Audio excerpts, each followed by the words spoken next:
जय श्री राधे दोस्तों, welcome back to our video. आज की इस वीडियो में बहुत ही इंपॉर्टेंट नॉलेज या इन्फॉर्मेशन कह सकते हैं किन के लिए जो भक्तजन हमारे वृंदावन धाम आते हैं उनको जब यहाँ पर आते हैं तो बहुत सारी परेशानियों का सामना करना पड़ता है।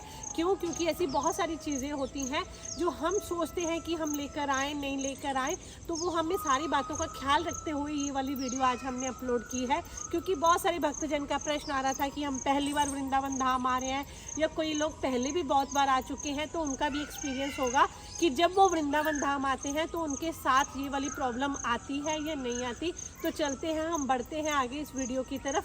देखिए, जो भक्तजन पहली बार वृंदावन धाम आ रहे हैं उन्हें तो इस चीज़ को बहुत ख्याल रखना पड़ता है, क्योंकि उनके माइंड में बहुत सारे प्रश्न रहते हैं कि हम धाम में जा रहे हैं। पैकिंग करते वक्त ये सोचते हैं हमें कौन सा सामान रखना है, कौन सा नहीं रखना, क्या लेकर जाएं, क्या नहीं लेकर जाएं। बहुत सारी बेसिक चीज़ें ऐसी होती हैं जो हमारे घर में होती हैं, पर हम उनको उठाने में आलस कर जाते हैं या सोचते हैं कि ये किस काम की। परंतु जब हम वहाँ पर पहुँचते हैं, तीर्थ पे पहुँचते हैं किसी, या धाम जैसे हम अपनी जगह पर पहुँचते हैं, तो हमें लगता है अरे काश हम ये चीज़ ले आते तो हमें बहुत सुख हो जाता। तो हम ज़्यादा समय नहीं लगाते हुए हम अपने जो मेन पॉइंट ऑफ व्यू है उस पर चलते हैं कि अगर आप वृंदावन धाम आ रहे हो तो हमें कौन कौन सी चीज़ें लेकर आनी है। सबसे पहले हमें क्या करना है, अगर आप पैकिंग कर रहे हो तो आप अपना आधार कार्ड, मतलब कोई भी पहचान पत्र से रिलेटेड आधार कार्ड, पैन कार्ड, ये सब आप ज़रूर रखना। क्योंकि जब आप रूम बुक कराते हो, धर्मशाला बुक कराते हो, कोई ऐसी जगह पर जाते हो, तो आपका आधार कार्ड, आपका रिकॉग्नाइजेशन कार्ड ज़रूर देखा जाता है। उसके बिहाफ पर ही आपको वहाँ पर जो रहने की सुविधा मिलती है, व्यवस्था मिलती है। अब आगे चलते हैं। अगर हम बात करें आधार कार्ड के अलावा, आपके पास आपका कार्ड तो होना ही चाहिए पेमेंट के लिए, क्योंकि अगर आप रूम की व्यवस्था करवाते हो या खाने पीने का करते हो, और ऐसी बहुत सारी जगह है जहां पर कार्ड नहीं चलता, वहां पर कैश चलता है, तो आपको अपने पास कुछ ना कुछ कार्ड के साथ साथ कैश भी रखना है। ऐसा मैं क्यों कह रही हूँ, अभी थोड़े दिन पहले हमारे घर पे भी एक गेस्ट आए थे, तो हम उनको यहाँ पर वृंदावन धाम में चौपाटी पे खाना खिलाने ले गए। तो वहाँ जाकर पता चला हम सबके पास, किसी के पास भी कैश नहीं था, सबके पास कार्ड था। तो जब कार्ड दिया तो ना फ़ोन पे चल रहा था ना कार्ड चल रहा था, ओनली एंड ओनली कैश। तो वो कैश हमने कैसे इधर उधर से व्यवस्थित करके हम लोगों ने जो है वहाँ की पेमेंट करी। तो ये जो मैं इसीलिए आपको बता रही हूँ कि थोड़ी सी कैश रखनी भी ज़रूरी है। आपका मन हो कि हम लोगों को वृंदावन धाम जाना है, तो उसके लिए सबसे पहले आपको क्या करने हैं, कंफर्टेबल कपड़े रखने हैं। क्योंकि यहाँ पर गर्मियों में बहुत गर्मी और सर्दियों में बहुत सर्दी होती है, तो आपको वातावरण और मौसम के अनुकूल आपको ज़रूर कपड़े रखने हैं। देखिए, कंफर्टेबल कपड़ों से क्या होता है, क्योंकि आपको कई बार आपके पास समय कम है, 2 दिन का, 3 दिन का, 1 दिन का आपको पूरे मंदिर घूमने हैं, और क्या कहते हैं, आप लोगों की इतनी भागा दौड़ी रहती है। तो अगर कंफर्टेबल कपड़े होते हैं तो हम बहुत सारी चीज़ों, बहुत सारे मंदिर के दर्शन कर सकते हैं। परंतु अगर आपको गर्मियों में गर्मी लग रही है, सर्दियों में सर्दी लग रही है, तो आपकी ये जो मंदिरों के दर्शन में सबसे बड़ी रुकावट आपकी वस्त्र, आपका पहरावा ही बनता है। और पहरावे की बात करें तो हमें यहाँ पर jeans, T shirt, top, skirt, ऐसे वेस्टर्न कल्चर से रिलेटेड कोई भी कपड़े मंदिरों के लिए यहाँ पर बिल्कुल मना है, वर्जित है, तो वो बिल्कुल भी नहीं लेकर आने हैं। तो कौन से कपड़े लेकर आ सकते हैं, अगर आप मंदिर आओ तो कंफर्टेबल कपड़ों में अगर जो आते हैं, आप साड़ी भी लेकर आ सकते हैं। साड़ी, अगर आप मंदिर जा रहे हो और साड़ी पहनकर जा रहे हो, तो देखिए उसका तो जो लुक है वो बिल्कुल ही वैसा होता है जैसा हमारे पहले के समय होता था। और यहाँ पर एक गोपी ड्रेस नाम की जो ड्रेस है, जो सबसे ज़्यादा वृंदावन धाम में पहनी जाती है, वो अगर आपके पास है, वो बहुत ईजिली आप घर में, आपके पास अवेलेबल, सबके पास होगी। क्योंकि अगर आप ऐसा नहीं करते तो आपको यहाँ पर आकर एक्सपेंसिव, कॉस्टली खरीदनी पड़ती है, और कई बार उनके ब्लाउज बहुत ढीले होते हैं, दुपट्टा मैचिंग का नहीं होता, तो आपको बहुत सारी दिक्कत आती है। गोपी ड्रेस के लिए हमें क्या करना है, एक सिंपल सी स्कर्ट आपके पास हो और उसके ऊपर कोई मैचिंग कुर्ती आप अपने घर में उसके साथ करके एक बहुत अच्छा सा प्यारा सा जो कैजुअल आपका दुपट्टा हो वो ले सकते हैं। तो वो बहुत ही आपको जो लुक है अच्छा देगा, और आपको लगेगा कि हाँ, मेरे को ये चीज़ यहाँ पर सच में रिलायबल थी, मुझे लेकर आनी चाहिए थी। और जब आप लेकर आओगे तो आपके बहुत सारे पैसे भी बचेंगे और आपको बहुत सारी जो मुश्किलों का सामना करना पड़ेगा, टाइम आपका वेस्ट होगा इधर उधर शॉपिंग में, गोपी ड्रेस की, वो भी बच जाएगा। अब अगली बात करते हैं, आपके घर में देखिए कोई भी तिलक जैसे होता है ना, है चंदन का, गोपी, जो भी आपके पास तिलक होगा वो तिलक एक डिब्बी में डाल के जरूर लेकर आएँ। आप जिस भी मंदिर जाएं अपना तिलक लगाकर आप जाएंगे तो आपको बहुत अच्छा लगेगा, सात्विकता भी आएगी। क्योंकि अगर आप ऐसा नहीं लगाएंगे तो वृंदावन धाम में ऐसी बहुत छोटी छोटी जगह पर बहुत सारे देखिए छोटी छोटी लड़कियाँ, बहुत सारी फीमेल्स खड़ी होती है जो तिलक लगाते हैं। अगर आपके पहले ही तिलक लगा होगा तो फिर वो आपको कोई भी परेशानी नहीं होगी।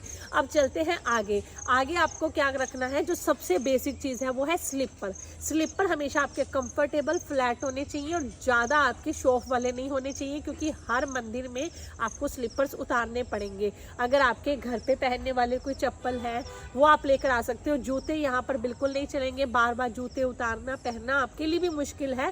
और मंदिर में देखिए कई बार ऐसी जगह पर आपकी भीड़ होती है, आप वहाँ शू रैक पर नहीं जा सकते, बहुत दूर तक जाना है, तो फिर आपको कहाँ पर आप अपने इतने महंगे शूज स्लीपर्स रखते रहोगे। तो कोशिश करो घर की बिल्कुल कंफर्टेबल स्लीपर्स लेके आओ और उन्हीं को यूज़ करो। वैसे तो ये हमारे संत कहते हैं वृंदावन धाम की अगर परिक्रमा करनी है, मंदिरों में घूमना है तो हमें नंगे पैर ही घूमना है, परंतु फिर भी मौसम के अनुसार जैसे गर्मियों में बहुत गर्मी है तो नंगे पैर नहीं घूमा जा सकता, तो हमें क्या करना है, कंफर्टेबल स्लीपर्स रखने हैं। आगे बात करें, हमें थोड़ा बहुत अपना खाने पीने का सामान, सूखा सामान जैसे घर में चने हो गए, हम लोगों को वो ये सब अपने साथ रखना है। कई बार मंदिरों की टाइमिंग ऐसी होती है, भागा दौड़ी में हम लोगों को दर्शन करने हैं, आपके पास कुछ नहीं है तो आप कम से कम आपके पास जो सूखा सामान है आप वो तो खा के अपना जो है आगे मंदिर के दर्शन के लिए जा सकते हैं। अगर अगले नेक्स्ट सामान की बात करें तो हम लोगों को अपने पास एक पर्स जरूर रखना है। फीमेल्स के पास हमेशा एक कैरी बैग और पर्स होना चाहिए जिसमें खास करके पानी की बोतल होनी चाहिए, क्योंकि बार बार डिहाइड्रेशन होता है, गर्मियों में बहुत चलना पड़ता है, पैदल चलना पड़ता है, तो मंदिरों में बहुत घूमना भी पड़ता है। अगर पानी की बोतल पास में होगी तो आप बार बार उसको भर के उसको पी सकते हो और डिहाइड्रेशन से बच सकते हो। बार बार बोतल को खरीदना, और कोशिश करो कि आपके घर में ठंडे पानी वाली बोतल हो जिसमें पानी ठंडा रहता है, वो जरूर साथ में लेकर चलनी है। अब उसके साथ साथ आपको आपके घर में छोटा सा कोई छाता पड़ा हो तो आपको छाता जरूर लेकर चलना है, क्योंकि यहाँ पर देखिए पिछले 4 से 5 महीने में ऐसा हो रहा है किसी भी समय बादल बन जाते हैं, और अगर बारिश भी नहीं आती तो यहाँ पर धूप बहुत होती है, तो जिसकी वजह से आपको डिहाइड्रेशन होता है, सर में दर्द होता है। छाता होगा तो आपको इजीली रहेगा इधर से उधर जाने में। और साथ में क्या करना है, आपके घर में कॉटन के 2 दुपट्टे या 2 चुन्नी ऐसी पड़ी हो और उसको साथ में लेकर जरूर चलना है, जिससे आप अपने बच्चे के बदन को, अपने सर को, अपनी बॉडी को ढक सकते हो। और ये देखिए, आप सच में बताऊं, मैं यहाँ पर वृंदावन धाम पर जो कॉटन का दुपट्टा होता है ना, जो कॉटन की चुन्नी होती है, वो बहुत ही काम की चीज़ है। आप विश्वास नहीं मानोगे, हर 1 किलोमीटर बाद यहाँ पर कोई ना कोई दुपट्टे वाला जो है यहाँ पर खड़ा है जो वो बेच रहा है। तो हमें पूरी कोशिश करनी है यहाँ पर कॉटन का दुपट्टा साथ में लेकर आना है। अगर आप किसी धर्मशाला में या होटल में या रेस्टोरेंट में कहीं पर भी आप रुक रहे हो तो आपको साथ में क्या करना है, अपने पैकिंग सामान के साथ साथ छोटे छोटे तौलिए, पतले पतले तौलिए जरूर रखने हैं, क्योंकि अगर आप कहीं मंदिर में घूमने जाते हो, बाद में आप अपना सामान जैसा भी वहाँ पर रख कर जाते हो, तो जो पतले पतले तौलिए होते हैं अगर आप उनको सुखा जाओगे तो वो आपके बहुत काम के हैं। जब आप आओगे तो वो सूखे हुए मिलेंगे। भारी चीज़ों को उठाने की बजाय हमें ज़्यादा सामान कैरी करना है, पर पतला पतला हल्का हल्का यूज़फुल करना है, जिससे अगर हम वृंदावन धाम आते हैं तो हमें किसी भी प्रकार की दिक्कत ना हो। और ऐसी बहुत सारी छोटी छोटी चीज़ें हैं, जैसे कि हम लोगों को मोबाइल का चार्जर जरूर रखना है और अपने साथ दवाइयाँ जरूर रखनी है, क्योंकि धाम में दवाइयों की दुकान जो है बहुत दूर दूर होती है और देखिए हर जगह की दवाई आपको सूट नहीं करेगी। आपको सर दर्द की, बुखार की, वॉमिटिंग की, पेट दर्द की ऐसी दवाई जरूर अपने साथ रखनी है। इनो का पाउच जरूर रखना है। डाइजेशन के लिए जो भी आप सिरप लेते हो वो जरूर रखना है। छोटी सी किट हमेशा आपको अपनी दवाइयों के साथ में लेकर चलनी है। तो ऐसी बहुत सारी चीज़ें हैं, वैसे तो अनगिनत छोटी छोटी, जो मैं अगर आपको बताना चाहूँ तो बहुत समय लग जाए, परंतु आपको जब भी वृंदावन धाम आना है इन सारी छोटी छोटी चीज़ों को है साथ में लेकर चलना है, जिससे आपका धाम में आना भी सफल हो पाए और आपको यहाँ पर आके किसी भी प्रकार की दिक्कत ना हो। देखिए, सामान इधर उधर से मांगना या खरीदना डबल पैसा भी लगता है और मन भी खुश नहीं होता।